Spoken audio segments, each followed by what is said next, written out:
the Malden Zone. I'm your host this evening, Ed Lucey, and my guest, the first guest this evening, is Terence Kenedy, local boy to the extent he's from Everett. His family has an illustrious family background here in Everett, and Terry stopped by this evening because he's running for re-election for Governor's Council. Now, for those of you that aren't familiar with that position, think in terms of state representatives. 160 state representatives, so they would probably represent about 40,000 people. There are 40 senators, which means there's 1/4 as many senators, so they would represent 5 to 4 times as many people. Well, there's only 8 governor's councilors, so you can just imagine the length and area and the breadth of the Commonwealth that Terry represents. And Terry was elected 2 years ago. He's a candidate for re-election, and maybe for those people that aren't familiar in our audience, give a little bit of a background as far as what the Governor's Council does. Sure. Well, thank you for having me, Ed. In terms of the numbers of people that we represent, in my district I represent almost 1 million people. It's just under 1 million people. My district runs from Marblehead all the way to Brighton, Alston. I represent Reading and Chinatown. It's a diverse district. It's huge. It's a very difficult district to run in. A congressional district right now is 1/10 of the state. Each governor's councilor represents 1/8 of the state, so it's bigger than a congressman's district. Of course, when you run for Congress, you spend $3 million. When you run for governor's council, you spend about 50 cents. But and if you're Ed Mark, you have $3 million in the bank to run with. Yeah, but the governor's council is an 8-member body that's been part of the Massachusetts government since it was founded by John Adams, since he wrote the Constitution. It actually predates the Constitution. Its original function was to protect the king's assets, so the governor didn't spend it. But when John Adams wrote the Constitution, he created a body known as the Governor's Council, and our function is multiple. People don't realize how much power it really has for such an obscure body. Number one, we have to approve, and it's probably the most important function we have, judicial nominations. Any judge that wants to become a judge or clerk that wants to become a clerk magistrate has to come before the Governor's Council for approval after the governor nominates. That process can be a difficult process for a nominee to get through. And that includes Supreme Judicial Court judges, appeals court judges, district court judges, juvenile court judges, every clerk magistrate. We also are responsible for, which was very controversial this year, to the appointment of parole board members. As you know, there was a scandal with the parole board right at the beginning of my term involving the tragic death of Officer McGuire in Woburn, where the governor sacked the whole parole board, and it was our responsibility to fix it and replace it with new members and get a parole board in place that knew how to do their job correctly. And I think we've done that. I think we've been very successful in terms of that. Other things that we do is we grant pardons and commutations, which a lot of people on Beacon Hill are very interested in. And we also spend the state's money every week. We have to approve the warrants with the last step in state spending. We have to approve the release of the money from the Treasury to the tune of about $900 million a week. And as I recall, there is a very limited staff on the Governor's Council, other than the elected people. There's an executive director, and there are 2 secretaries that work in the Governor's Council office, and that handles the appointment of all notary publics, which there are tens of thousands of, all justice of the peace, as well as all the other functions that the Governor's Council do. It's a very limited staff. The councilors themselves have no staff of their own to work with, so we have to do all our work ourselves, which is fine. It's you talked about the House of Representatives. The Governor's Council actually meets more than the House of Representatives does. We meet every week, 52 weeks a year. We're in session all year long. We have to be because of the warrants. So we actually have more meetings than the House of Representatives or the State Senate. What is your budget? The budget for it's approximately, I'm told, it's approximately $700,000 to $800,000. And how much revenue with all those various responsibilities do you generate? Because the fees are assessed for notary public. Millions of dollars. Yeah. It's millions of dollars in fees. It's an incredible amount. Yeah. But there is a ninth member of the Governor's Council that I didn't mention, which is the Lieutenant Governor. And his primary role, he doesn't get to vote unless there's a tie. And at that point, the Lieutenant Governor has to come in and preside. The Governor has to come in and preside, and the Lieutenant Governor gets to cast a vote, which prior to my being on the council happened something like 3 times in 20 years. In the last 2 years, it's happened 17 times. Now, why is that? Well, it's as a result of elections 2 years ago. There was a change in the council. A number of Republicans won. The council's basically split right down the middle. When I started there, it was a very contentious place. It was the folks that were sitting on the council didn't necessarily get along very well with each other. There was a certain lack of civility that was there in terms of how nominees were treated and how the process worked. One of the things that I'm most proud of is over the course of the last 2 years, I think I've brought a lot of civility to the council. I've become known as the voice of reason on the council. Those aren't my words. Those are words that other people have used to describe me, and I'm very proud of that because I've gotten my colleagues, while we may disagree on issues, to at least talk about them in a civil manner and treat potential nominees to different functions, to different positions with the respect that they deserve. Your background prior to running for election 2 years ago for the Governor's Council, your profession is? I have been a practicing attorney for close to 30 years. Part of that is an assistant district attorney in both Norfolk and Middlesex County. That was a very long time ago. But basically, I've had a law practice in Everett, Massachusetts that focuses in 2 areas, personal injury and criminal defense. I spend a great deal of time in court. I'm in court every single day of my career, 5 days a week, including the Governor's Council days. I will go to court and then go to the meeting that starts at 12 o'clock. Now, the meetings for the Governor's Council are held where? We have a chamber that's attached. It's in the Governor's office. It's actually attached to the Governor's office, where there's a door that he can come in on the days that he has to come in and preside. One thing I'd like to stress, and even at this late date, although there's been a little bit of publicity in the last few days, the election in Massachusetts is tomorrow. Usually, of course, it's on a Tuesday, but for a lot of different reasons. One was Labor Day, and one of the responsibilities of the Secretary of State in the Commonwealth, which is Bill Galvin, is he designates the date when the election is going to be held. And I only found out within a couple of weeks ago that the election is a Thursday this year for the primary, where almost always it's on a Tuesday. And that's only happened 2 other times in the last 100 years that it was not on a Tuesday, that it was on a Thursday.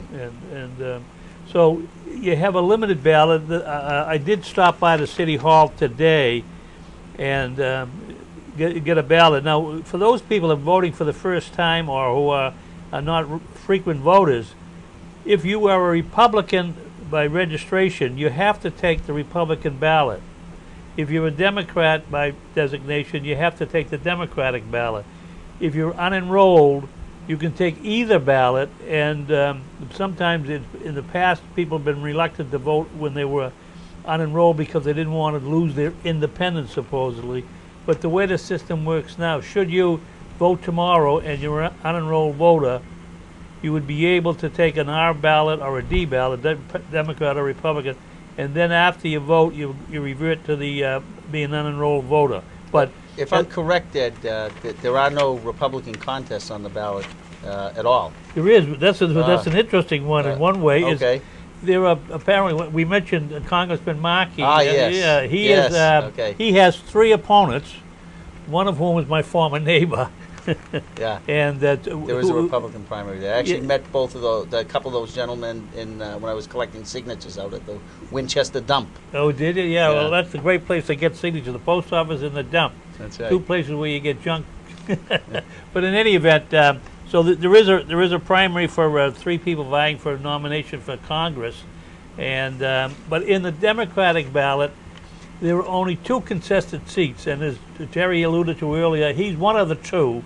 He's running for re-election, and the probate Register of Deeds, which former Mayor Gene Brune of Somerville, who had been elected Register of Deeds some years past, did not run for re-election this time.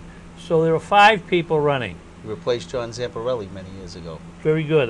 Your memory's even better than mine. And one of the things to keep in mind is people sometimes bypass the primary, but the reality is, particularly when you look at the ballot that you've got your choice to tomorrow, if you don't vote in the primary, you'll have no choice in November, because the person who gets nominated either for Governor's Council or Register of Deeds is automatically going to be the nominee and elected in November because there's no opposition.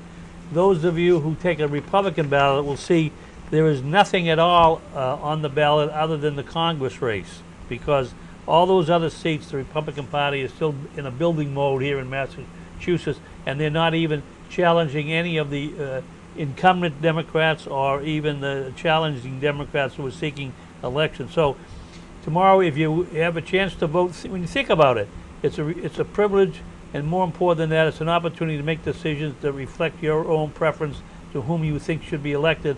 And in Terry's case, he's running for re-election. He probably may not even remember this. I met Terry first in the middle 70s when 1976. Very good. 77. 77. Yeah, 77, when he was a page in the State House, and in those days he called me Representative Lucey, and as he called I still call him Representative Lucey. Everybody else. But in any event, I've known Terry for a long time, and I'm not generally advocating people, but I do think, based on my exposure to the political process, Terry's been in office for 2 years. As he's indicated, he's been kind of the mediator for some of the people that he's serving with.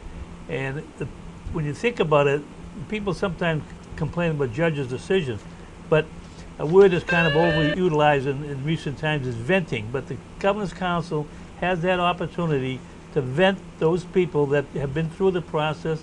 The governor has the appointing authority, but the Governor's Council has the approval authority, and that's key important. And on occasion, issues do surface, and I've seen recently a couple of occasions. There was one involving a judge applicant who apparently had moved to New Hampshire and then kind of came back into the state, and that really information came emanating through the Governor's Council, and he withdrew his nomination. There have been a number of nominations over the last few years where what happens is, when we vet a particular candidate, we schedule a hearing where witnesses come and testify for or against the nominee.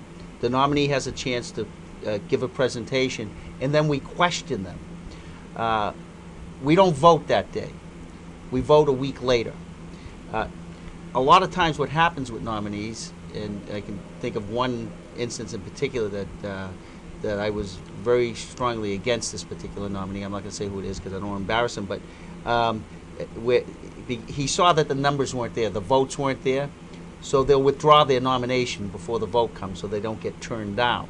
That's why it looks like the voting record is a lot of yeses, but the folks who aren't going to get approved withdraw before their names put up for a vote. That happens quite a bit, actually. But your vote for Governor's Council really does matter.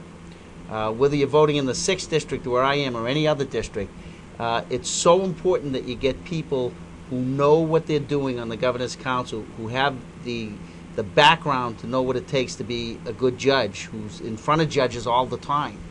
And believe me, I know what it's like to be in front of a bad judge. That's happened to me many times as well over the last 30 years.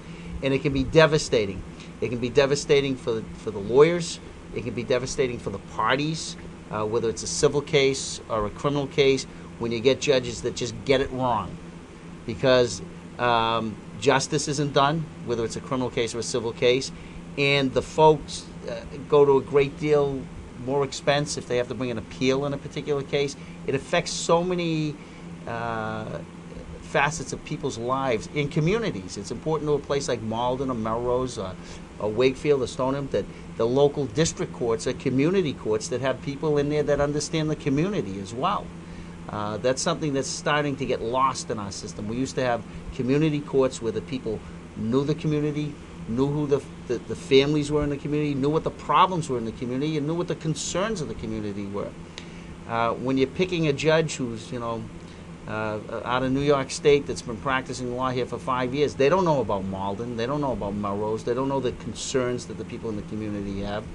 I grew up in Everett, as you indicated. My family was from Everett for 100 years. I live in Linfield now, but I grew up in Everett, and I know what the issues are in that community and in where I practice law and in this general area. And I think it's important that the judges who go on the bench know that as well. So your vote matters, because it can have a direct effect on your lives, on your family's lives, on your businesses. It really does matter. The fact that there's so few things on the ballot, and Governor's Council is one of the most important ones on the ballot tomorrow, it doesn't mean you shouldn't go out and vote. It means all the more that you should go out and vote. Your vote means more because it's going to be a very low turnout. And it's important that you go out and you make a choice, that you vote for Governor's Council. Naturally, I want you to vote for me, but even if you don't, go out and vote. It's important. And the weather sometimes is a problem, but tomorrow's going to be a great day weather-wise, and a little warm, but it's yeah, supposed to be well, very nice. that's no rain. You don't need umbrellas. It may rain or snow in November, but tomorrow's going to be a great day, and it'll be a good reason to get out. There will be a light turnout from every indication, and therefore, whether you stop on your way to work because the polls open at 7 in the morning, or whether you come in after work because the polls are open till 8 o'clock, there won't be a long wait. You'll be in and out quick, and you'll be exercising the prerogative and the privilege of being a citizen voting. And Terry, thank you for stopping by. Thanks for having me, Ed. I appreciate it. My pleasure. Good to see you. Tomorrow night, I hope to be a little more relaxed. Right. All right. Thank you. Okay. Thanks, Ed. We have some more guests coming on, and up here. I recently read a book which was published actually in 2010, and it was a run-up to the 08 election, which includes all major Democratic and Republican candidates who were seeking the nomination and election as president. And it talks about obviously Obama and the Clintons, McCain and Palin, and John Edwards is in there as well. And it spent a lot of time interviewing people who were part of the election process, whether it be the candidates or those people that were the advisors or the inner circle people. And obviously a lot of times they were expressing comments or opinions about their candidate and sometimes about their opponent. But for those of you that maybe don't know much about the election process that's coming up in November, or if you have an interest in politics, or that maybe you're a new kind of a registered voter, or just interested in politics, the name of the book is Game Change. It's written by John Hellman and Mark Halperin, and it's kind of interesting in one way. Was I think they didn't pull any punches, and it does to some degree paint some of the candidates with some warts on their face, and sometimes when they even bring in about their close supporters and their active campaign coordinators and sometimes their spouses. So if you have an interest in politics, I think you'll find it interesting, informative. It's a book of maybe 400 pages, but it's light reading as you breeze through. You just have to kind of pay attention a little bit to the names, because there's a lot of well-known names in the process, and you get an insight sometimes about people who sometimes when they in politics, you sometimes wonder what happens to people, and occasionally somewhere between the good intentions they have when they first run and the ultimate review of their career, they lose their political soul, and in some instances I think they also lose their humanness. But in any event, I recommend Game Change. I think you'll like it. And one other thing I'd like to touch on also is, both in the Republican and Democratic conventions, there's a lot of talk about immigrants, and you sometimes see the negative part of that. But I do want to tell a little bit of one story about, for those of you who don't know the name Frank Merriweather, if you look it up in the Google, you'll see some books used to be written about him. But there's someone I know whom I'm close to, was just learning today yesterday that he was approved for citizenship. And when you read a lot of the things that get published and sometimes verbalized about people come to this country, a lot of what we are today represents the people that came before us, whether they're in our own family or our neighbors. But in this instance, this man came to this country at 13 years of age, through a long process, he ended up, he landed in California, came to Malden eventually, and not only is an employee of a business, but he owns a business, and he's a homeowner here in Malden. His children attend schools in Malden, but at the same time, although his father was an American soldier in Vietnam, by a quirk of the immigration laws, which may be one of those things that they should review when they finally get around to it, he was not considered an American citizen.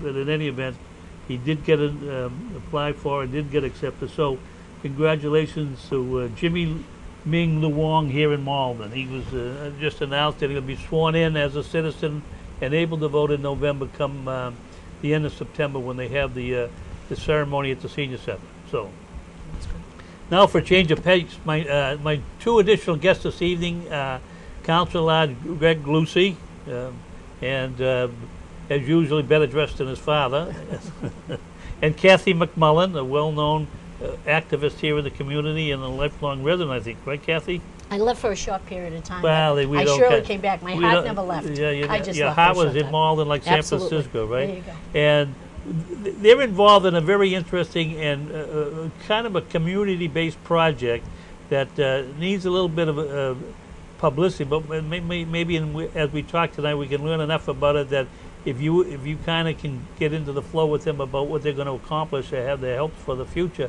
maybe even going to write a check. But anyway. You're on my list, by the way. Oh, You're already stamped. Yeah. Stamped. Anyway, Malden's going to have a teen center. Yes, we So are. maybe, Kathy, if you could pick up from there and tell us a little bit about the genesis of how this all evolved. Well, it says that it happened in May 2011, but it really happened in January of 2011. I touched bases with Marie Brown. We said we need to do something for the kids, and we talked, and I would barge into her office at the Emerson School, and then I'd talk to Karen Steele and from the Partnerships School and say, well, we need to do more. But then in May, the whole group got together, and we added on. And we went to the YMCA, and we asked the YM, the YW, and the Partnerships of Schools to come in together, for us all to work together, and try to do something for the teens. And then what happened, we started a pilot program in the summer of 2011, and they gave us, the Y was very generous to give us 2 nights during the summer to open it up to all kids. So it was very... That's on Mountain Avenue? Yes, Excuse the me, energy was positive. We had basketball.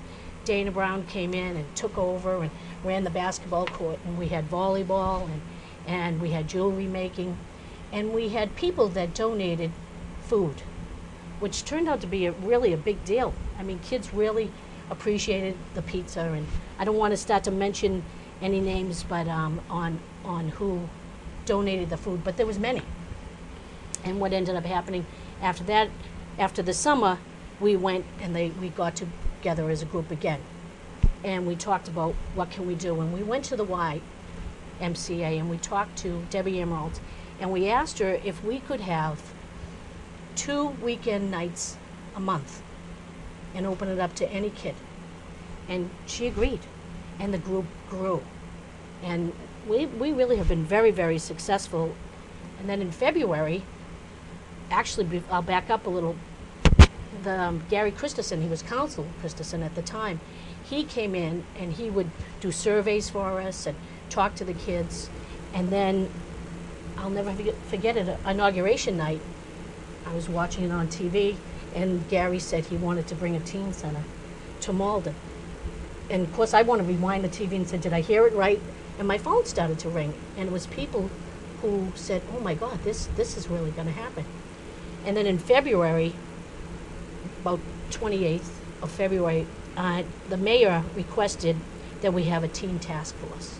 And we had a group of 18 people put together this booklet that told everything about what we needed.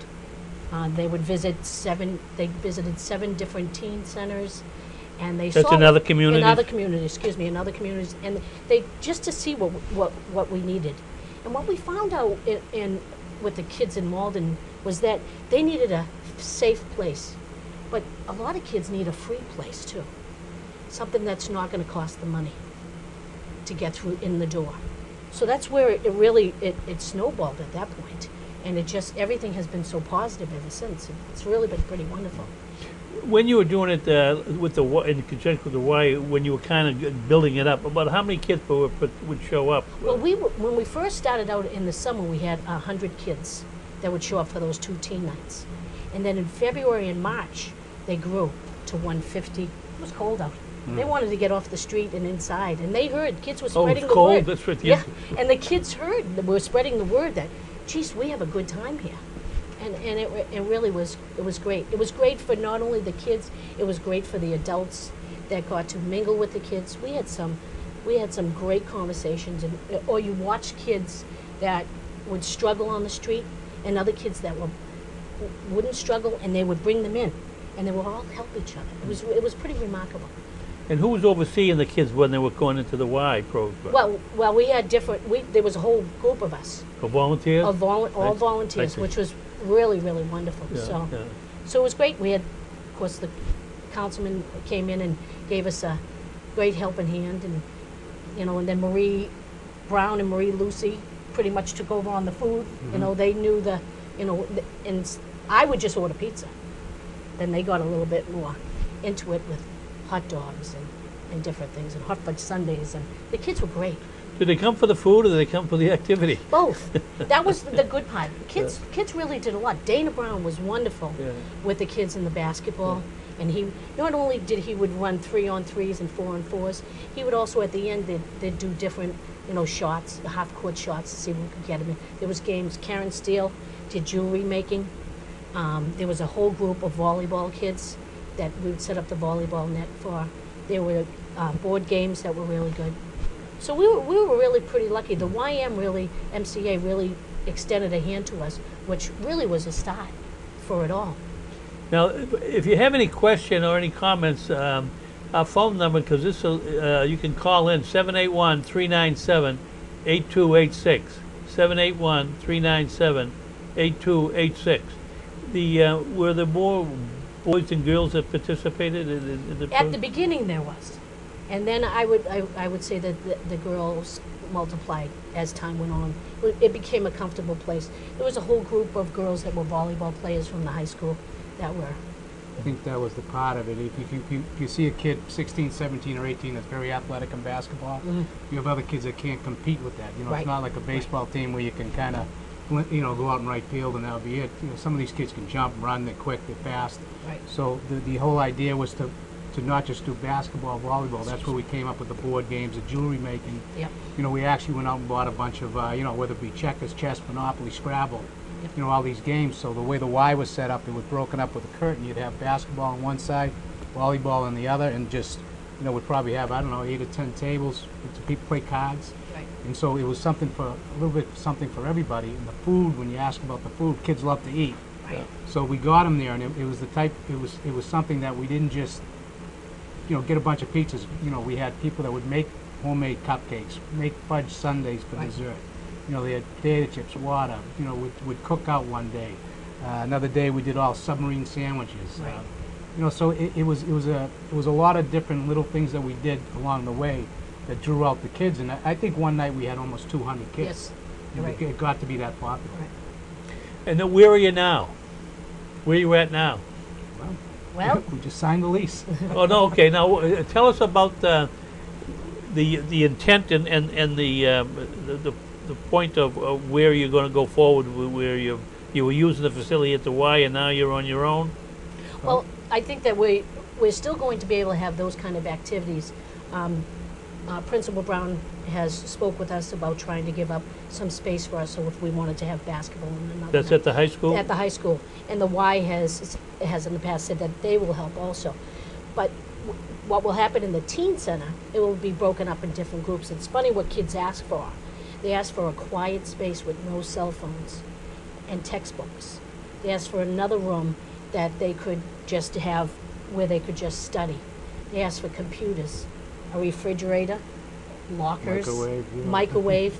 They want to make it their own, which is really cool.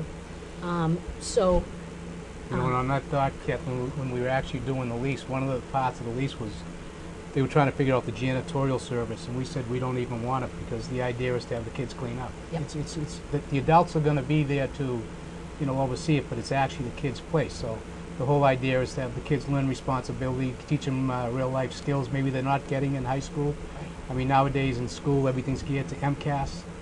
So a lot of the, whether you can write a check on your own or little things in life that you need those skills, sometimes you don't get that taught in school anymore. So those are some types of programs we'll be bringing in. Now, where is the site that you've signed the lease for? 1 Salem Street. So that's, okay, that's across from the high school at corner of Salem and Maine? Salem at Ferry. Ferry. Right, Yeah, okay. Maine, yep. And how much space do you have there? It's 5,500 square feet. It's 4,500 on the main floor, the first floor, and there's 1,000 square feet on the bottom floor that right now we'll just use for storage. Ideal location. And another benefit that the city's going to see, the landlord has been great, Kim Dukes, and she has a partner, but Kim did most of the negotiating. She's someone that when we first went out looking for a teen center, we actually visited 6 or 7 places in the square. And it's like anything, when you're looking for space, there's always something wrong for it. Or when the landlord found out what you wanted for a teen center, they may have been a little leery of it. Kim Dukes actually wanted a teen center, and it's ideal because that space, that bottom floor, has been vacant for so long. And it's a parking problem, any business that goes in there. But kids come on their feet, or they come on bikes, so we don't need parking. And what she is doing now, and if you go by that site now, she's starting to scrape the building. She's going to paint it, and it's not just going to be white paint on it, because the building really has character. She's going to paint it some type of green. She's going to add lighting on the building, so it's really going to brighten up the square as you come in to the square, the building. So, we're all excited, and it's a good thing for the downtown too. Now, are you renting the whole building? Just the first floor. Oh, There's just the 3 first floors. Oh, I Kim see. Dukes actually has her business, and she does something with statistics, which she offered the teen center 10 computers. She has people on staff, they're all mathematicians and statistics, and she offered her help to go down and tutor the kids in math and teach them computer skills. And she's just someone that has just been great from day one. She really wants us there, and it's just a great relationship. And the building's perfect location because it's next to the high school. Although any teen in any high school can come, you need an ID, whether it's charter school, MC, or the high school. They all have IDs. That's the only way you're going to get in the door, just so we know you're at a high school, one of the high schools in Malden. So there's like a minimum age and a kind of a max age? Freshman to senior. Okay, so At it's this really point. grade Yep. level rather It's than an really, age. right, Yeah, than it yeah, is an age. yeah. One of the big things is to reach out to, like we said, the YM, the YW, the Partnerships of School. They're all going to come in and run programs. We've had people call and say that they want to run a yoga program. Somebody wanted to do Zumba for us. And there's space enough to clear away that furniture so that the kids can do those different activities. So it really is quite exciting. It really, really is. If I could just add on, one Sure. of the things when we took a break for the summer because no one's around, and Kathy felt we should be doing something in August, so we didn't have the why. So we did we went to the high school in the courtyard. Beautiful August night, Wonderful. August 17th. It was a beautiful night. We brought DJ Nomax. She's upstairs in the studios as we speak. The kids had the use of the gym and the space. There's a beautiful room they just did over as part of the renovation. We put all the games in there. The kids used the courtyard. And one of the great things about it, and this is what the teen center, one of the things it's all about is we ask the kids as they come in, they signed a sheet of paper. We want to know how many kids they came. I always went by how many pizzas we served. Right. That night we served 33 pizzas. Yep. So that tells you how many kids were there. But the great thing about it, we counted at least 24 freshmen that haven't been to the Absolutely. high school yet. Right. They're coming into the high school in 2 weeks. If you're coming from a K-8 school in Malden, you go up to that big building in the high school, very intimidating. You're looking at those kids that were seniors because the football team was there. And, they were great. Yeah, they look like They they're were probably great. 30 years old, some of these kids. To but- some of the the freshman kids. but the kids got their feet wet before they came before they're ready to come into school, and that's what the teen center is all about. Just getting the kids together. You can really reach out to the kids and say if there's somebody who's standing by themselves, and we've seen this happen more times, and say, go over and introduce yourself, get that kid into the basketball game. And they do. And that's the one thing about the teen center. No kid should be left behind. Any kid should be able to come through here and be welcomed and feel safe. And that's really huge. Safety's huge with kids. I really believe that. And we're pretty excited about the whole deal. It's going to be nice. What's the funding mechanism? Now you're going to have permanent people on staff. I think we have asked, and you can correct me on this one full-timer and 2 part-timers. And part-time is like, Probably 20 hours a week. I Yeah. see, okay. Yeah. Right. Now, I think are you separate from the city, or are you part of the city? When this was part of this whole summer. I wish once the teen center was funded in this past budget, which was passed July 1st. I wish it was one of those funding that here's the key and you just go do your thing. But the teen center was something. It's unique because first of all, number one, the city doesn't usually lease space. That's number one. But number two is part of the agreement we had with the city was that the city would fund the cost of the lease of the building, that teen center coordinator, the 2 part-timers, in the utilities, and some minor supply stuff. Over the summer, we created a 501c3, the Friends of the Malden Teen Enrichment Center, Inc. It's sort of, we went off by what the library did with Friends of the Library, and we incorporated it. We became a 501c3, which is a non-profit, so any donation we get is tax deductible. And we created a board. And with the agreement with the city, what we told the city was we would pay for everything that goes in the teen center, whether the computers, the furniture, the TVs, any kind of games. We do need to make the space ADA compliant, so there's some work we have to do with the bathrooms.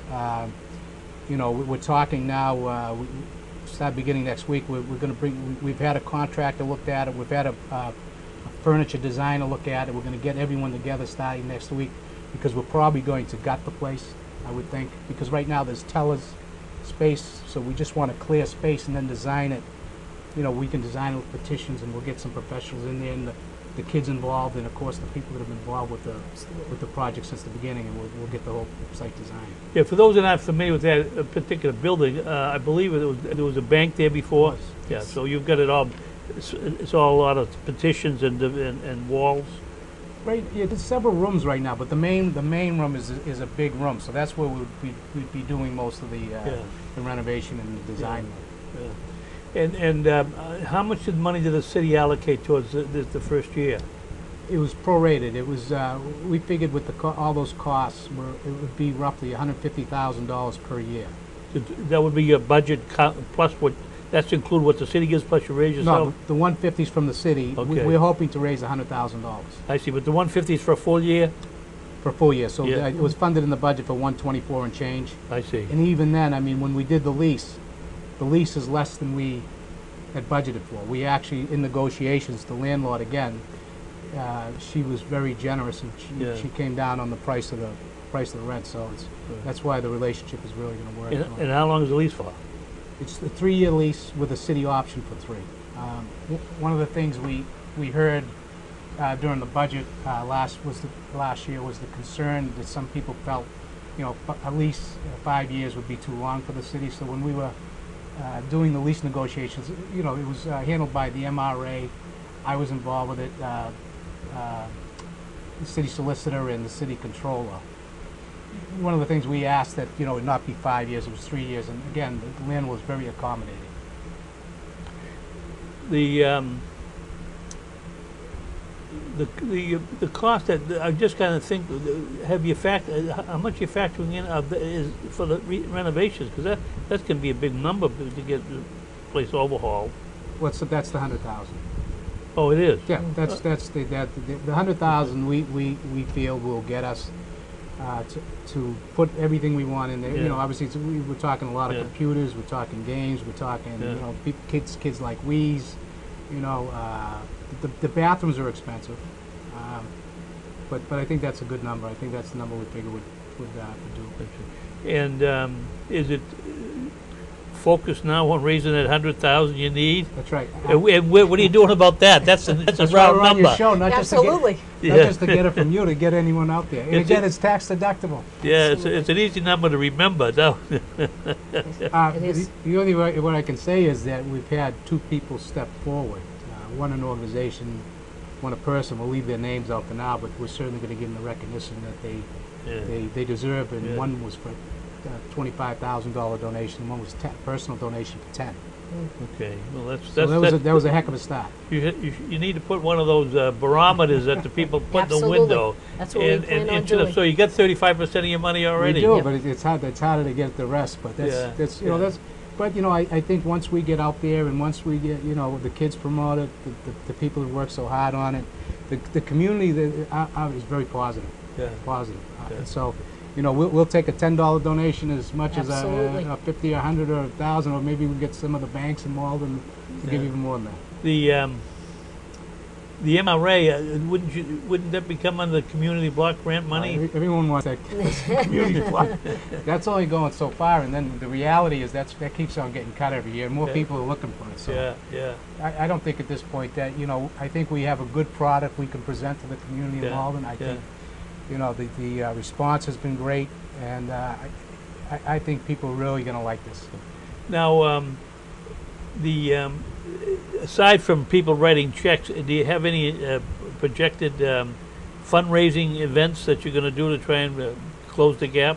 Well, I think we have some ideas. I don't think we've put them all down on Yeah, paper yet, but yeah. I'm sure we're going to have a couple Yeah. that are going to be fun and exciting. Okay. So, You're not going to do a dunk tank with the mayor. no, absolutely I not. don't think he's No. doing those anymore. Yeah, Now, the Malden is a very diverse community. You mentioned last summer and into the fall you had some events through the Y. How diverse was the group of kids that showed up? well, they're very It diverse. reflected the high school. Yeah, yeah. it did Oh, reflect great. the high school, Oh, good, absolutely. good. That's Yeah. a good way to put it. Yeah, Yeah, absolutely. Yeah. Yeah. Yeah. I laugh not laugh. Actually, I think it's sad sometimes when I talk to some people, and we'll stick with Malden High for now. But if people knew what went on at the high school, I mean, the place is phenomenal. And Yes. I know you keep track of the kids when they graduate, who goes to Harvard, all the best schools. And I remember couple of years ago, I was on the school committee at the time. I did a couple of shows for MATV, and one of the shows I did was up the high school. I actually brought a camera crew in the middle of the day, walked around with Dana Brown, and it was amazing. You could go up that high school in the middle of the day, look down those big long corridors. There's not a soul in them. They're all in the classroom. So there's so many good things happening up that high school. The kids up there are great. Get to know the kids because really, they're awesome and they're just such a positive thing in the community. Yeah, I mentioned to somebody the other day that I sometimes have occasion to be over the library in the afternoon, and that's after 2 o'clock, and I sometimes wonder, because when you go there in the afternoon, in addition to the usual people that are there to read the newspapers or read a book, there's sometimes you see teachers, I think, are proctoring kids or maybe helping them with some of their classes or some particular subject. But it's a very homogeneous kind of grouping, not a broad section of the city. And I just wonder sometimes maybe parents instruct their kids, and of course they're a lot of them are high school kids because of that age bracket when I look around the room. And I wonder sometimes maybe the people suggest to their children, you go to the library and you come home at supper time because the parents are working. I almost think that, and actually I told when I was talking to a couple of the staff people at the library recently, I said, she's kind of noisy. It's not what I expect from a library because they don't let your cell phone ring, but of course the noise level with young people who have all that energy sometimes tends to intensify. But in any event, I just thought I'd throw that in, and maybe when you're talking to Dana Brown or someone else, maybe if there's a community police effort over this high school, have them wander around 3 o'clock over the library. Maybe that'll remind the kids it's a place of study. Right. Yeah. There's a couple things. The numbers in the high school are actually growing. I mean, they're up to in the 1800s, I believe. Are they that kids. much now? And if you 4, 5, 6 years ago, there's probably 1,500 kids. I was going to ask you about you mentioned your school committee tenure. Do you remember how many students were in the high school at the time you were there? I'd have to. My memory's not that good, but I remember going to the graduation. There could have been 310 kids graduating class. I think this past year there was about 420. Yeah. But the freshman class in Malden High is 500 this year. Yeah. So the numbers are growing, and the kids that look at there's kids that come from all different home situations. And at 2:15, a lot of kids they don't have anywhere to go, and there's no one to go home to, and it's an empty house. And the teen center, because of the Malden Teen Enrichment Center, we should be calling it, because that's what the name of it is. Yeah. We don't just want to call it a teen center because it is going to be an enrichment center. But this split 2:15. I don't know. Kathy could probably weigh in on what thinks the times will be, but 2:15, there's some place for the kids to go Right. and learn and be together, and it's a safe place, and you know, it'll be a productive place, and And we also want the kids to learn to give back to the city. We want them to maybe help out at the Bread of Life. If we need a street clean, if somebody, you know, if we need the kids to give back and make this their city, because they think it is their city, so they need to work at it. Yeah. You know, imagine us being called the All-American City again. Wouldn't Yeah. that be nice? This They still could bring it give out on. I still think about that. But you know, well, they're it's giving huge. it out anymore. I don't Yeah, think well, we could make it start us. again. Now, how late would you be open? Well, that we had talked a little bit about that. Excuse me, but I thought maybe it could be between 8 and 9, probably. Okay, so it'd be Yeah. in the middle of the afternoon to 8 or 9 o'clock at As soon night. as school gets out, somebody be there, Yeah. and probably 8 or 9. And Yeah. how about weekends? Well, I think that's sort of a time when I think we had talked a little bit more. It depends on when it is, but we had also talked about doing some activities. Maybe Dana will open up the Yeah. school, maybe, you know, the Y will give us some gym time. You know, we all work together at Yeah. that point. Do you have a target date when you hope to have all the renovations and have a ribbon cutting and whatever else, you know, kind of opening ceremony you plan? What's it, September 5th? Middle of October would be nice. Yeah. That soon? Well, We're that'd be hoping. nice. That'd be nice. That's what is a hope. It is. You're dealing with Yes. contractors, and we don't want to put it out. So I mean, Yeah. ideally, you know, hopefully it's just a 6 or 8 week project. Yeah. Right. Even though you're a 501c organization, would you really, the people would be employed by the city, they'd be employee of the city? Yeah, the 501c3, the Friends of the Malden Teen Enrichment Center Inc. is just, you know, we're starting out. It's a capital campaign at this Yeah. point. I mean, I think the board will always stay, but once we get situated and once the place gets up and running, you know, we may do some fundraising, but obviously not like it is now. I mean, we'll need money down the road because every budget looks different with the city. So there's a lot of things that the team, if there's things that need, you know, things break down or things the city's not going to supply the funding for, then, you know, we'll have to stay active, but it won't be, you know, active like it's going to be in the next, you know, 4 or 5 weeks. Yeah, yeah. As that. Well, you know, you said middle of October, but do you have to bid the contracts, or can you speed up the process? You actually don't have to bid the project because the city's not paying for the contract work. Oh, I see. Good. like, Okay. You don't 'cause have to otherwise, bid the contract. that would make a big difference because the process moves very slow when you have to have a public bidding and. Yeah, That's it right. doesn't have to be bid, and there's been union laborers, there's some plumbers, they want to donate their time. Oh, So okay. that's going to save a lot with a lot of the work. Yeah. And you know, I still keep on thinking about that building. I loved it the other day when I went out there and they had the cones out there, the police detail and the guys that So chipping away at the thing, because it gets people talking. The Yeah. building has been, you know, that floor anyways been vacant so long, and then Kim just rented a good part of either second or third floor to AmeriCorps. So the building's basically going to be just about full now, I see. which is great. And I think with all the activity, it will generate interest, and you get school back, and Now, are you gonna have a sign out front? we are working on the sign. There'll be something in Yeah. the windows. Kathy's getting Yeah, something. we're putting something in the windows now that's, you know, going to say the MTech, the Malden Teen Enrichment Center, and then we'll have a coming soon going Yeah, across. yeah. We'll have that in 3 different windows, Yeah. Ferry Street, Salem, Yeah. and Maine. But then we'll see what happens. Sign on the building. You know, it is a pretty nice building. Yeah. I think we had mentioned the sign in the lease negotiations, and it's something we'll have to talk about later. Yeah. I mean, those windows, if you see the windows, they're huge. Yeah. So if the sign doesn't go on the building, you know, I could probably understand that because, you know, the landlord wants to keep the character of the building. Right. I mean, obviously we'd do a tasteful sign, but Right. you know, it's a building that maybe we can put something in the windows Yeah. instead. Absolutely.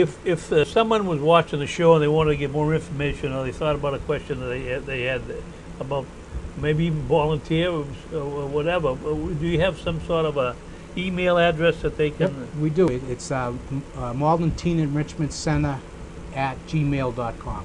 What is it? Malden Teen Enrichment Center, all one word. Malden Teen Enrichment Center at gmail.com. They can do that. If you're on Facebook, we have a Facebook site. Please like us. You know, on the Facebook site, there's a lot of information that we put out there, a lot of pictures, a lot of things what we're doing. And that's also the Malden Teen Enrichment Center. And we have a phone number. It's 781-502-2733. When you repeat that for those people Sure. that went for the pen. It's, I gotta remember. It's 781-502-2733. We're probably better off email address at this point, because at the phone, we do have a phone, but with all our good volunteers, it's like, I bring out the phone, who's gonna take the phone? And Everybody everyone's ran. look- as you would ran say, the other everyone way. looks at the ceiling. Yeah. Now, what about the? Oh, that's not a cell phone. That's an actual a- landline Yeah, phone. when we started, no, it's a It's cell a phone. cell We phone. bought one of Okay. those phones that, for now, because we, what else, we bought one of those phones where you pay for the minutes ahead of time. Oh yeah. So no one's called us yet, but the best way is probably, that email address, or really go on Facebook. Yeah. And what's the Facebook again? It's Malden Teen Richmond Center. Okay, so you can go with that. And now, if someone were listening to the show tonight, or when it reruns it again Saturday and Sunday, and it also runs in other communities, so you don't have to live in Malden if you'd like to write a check for a worthy cause. There you Who would they make the check payable to? You'd make it to the Malden Teen the Friends of the Malden Teen Enrichment Center. I see. And we do have a P.O. box. It's P.O. Box 515, and that's up the Malden Post Office. Again, any donations appreciated, and we'll do right by your money. And that's- Well, then you can make me look good if people set some checks, and that prove people watch the show. There you go. Yeah. Now, but again, good luck, and October 15th. I hope it works that way. I would say that's probably a little optimistic, but It is. I understand. but then, We We need to understand be that. optimistic, yeah. right? Now, how many people on the board? It's a 9-member board. I see, and There's a 9-member board. There's also a capital campaign committee of 13, and then we have a group of I want to say, Kathy, what, about a dozen people Yep. that have just been with this thing. Kathy started this way back when With Marie Brown. With Marie Brown, Marie Brown, and absolutely. I wasn't involved with it then. I happened to get involved with it about a year ago. Went to one teen center up, teen night at the Y, and I was hooked on it.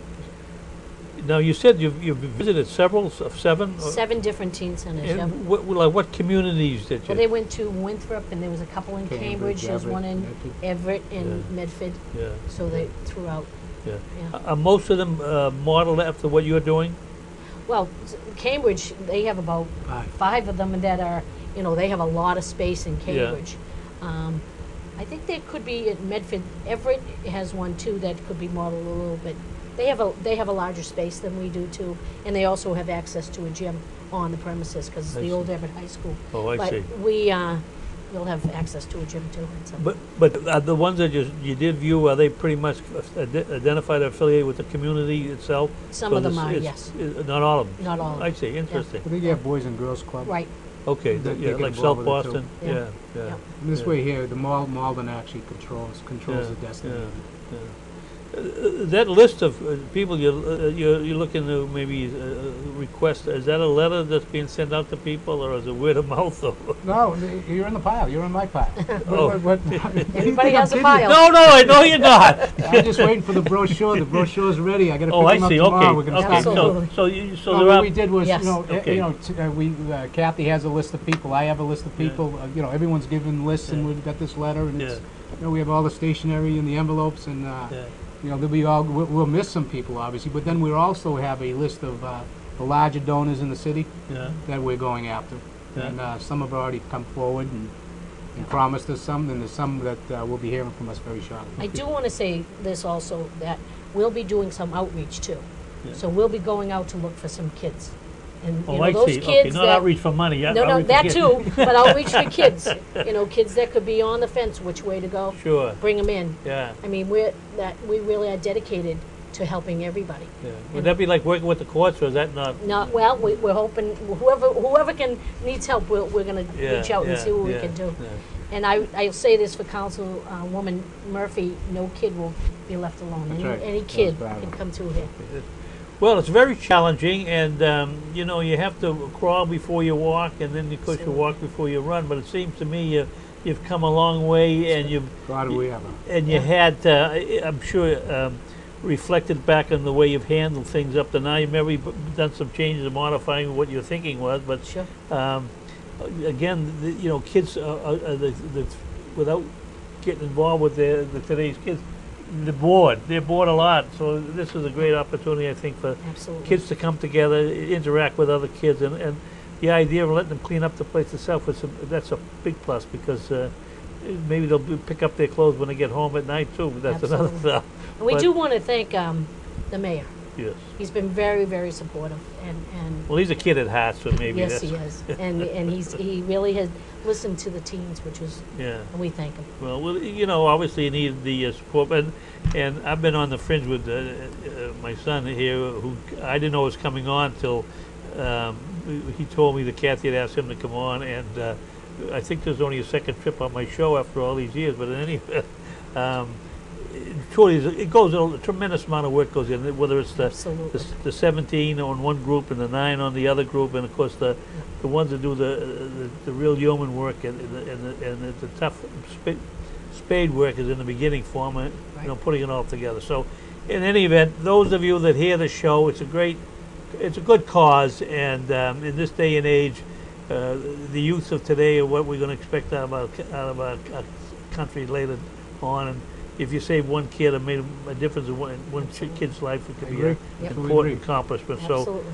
best of luck. And those of you that missed out on the phone numbers or the email, Kathy is available easily.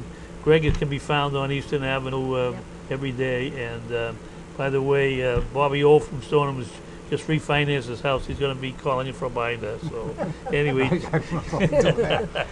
So anyway, give him a plug. He's in the insurance business when he's not a city official, working with the teen center. So, thanks for coming on the Thank show. you very Look much. forward Thanks to for having us. We'll have you back again when the Maybe ribbon election cutting's night. done. Maybe Yeah, election night. Yeah. We'll talk about the election. There you go. when I get my letter from the mail. Anyway, but again, thanks very much for coming aboard, and good luck. And I'm sure it's gonna, with the kind of effort you put in so far, the results are going to be very positive in the future. And Absolutely. your timing is excellent, because it's the school year is breaking this week, and more important than that, the weather's getting kind of cold, so it's a good place for kids to go in the afternoon Absolutely. and the evening. So, by the way, you're going to feed them? Well, we're going to surely try. At some Okay. point, we're going to see what we can do. I don't know, whoever the business is doing the food, they've been very helpful to you. But again, good luck, and we'll look forward to hearing more about you as time progresses. Appreciate it. Yeah. Thanks for listening this evening, and I hope that you'll be back next month, the first Wednesday at 7 o'clock, and that'll be a very interesting show, because it'll be a lot of political climate being what it is. There'll be a lot of things going on by then. Prior.